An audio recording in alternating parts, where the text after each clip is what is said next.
Today we get to explore Jewel Cave National Monument in Custer County with Mike. He is going to be our tour guide of all things today. You have been with Jewel Cave over 45 years, and you have actually been down there and you've kind of explored some of the cave. So tell us about the cave actually first, like the history. Well, the cave was originally discovered as a blowing hole, too small for people, in 1900.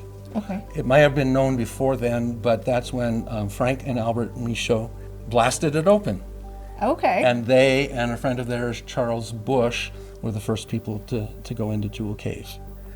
They had some suspicion that there might have been a lot of passages because of that blowing air. Wind Cave had been known for at least 20 years before, and Wind Cave was actually world famous for the blowing air from that small entrance over there. So so they were probably thinking there's probably a lot of cave back there. Well, so the Michauds did a little bit of exploring, but they didn't have the kinds of equipment that you need to really do it well, and probably found around 2 miles of passages. People just kind of lost interest in it until 1959. That's when a college student named Dwight Deal, who was a climber and a geology student, got permission to study the geology of Jewel Cave. So he was looking for someone to go caving with him, and he contacted Herb and Jan. So they went in with Dwight, and they were surveying as they went. They were finding new passages. The Khans just stayed with it. They had permission from the park to keep doing that, and they went for 20 years, a little bit more than 20 years, and they discovered 60 miles of passages. So we went from a small, perhaps seemingly insignificant cave to one of the long caves of the world. They kind of passed the baton on to me around 79, and then I was the lead explorer for 30 years. Wow. We're on our third generation of active exploration. Wow. And with their efforts, we've gotten up to 220 miles, still finding more. They also found the first cave lakes back in, I think it was 2015. Did Jewel Cave, when did it become a national monument? 1908. It was one of the first national monuments declared by Theodore Roosevelt. And it just happens to be the first cave that was set aside to be protected as a national monument. And what sets Jewel Cave apart from, would you say, other caves? Well, first of all, it's extensively coated with calcite spar, calcite crystals, just a thick layer of it.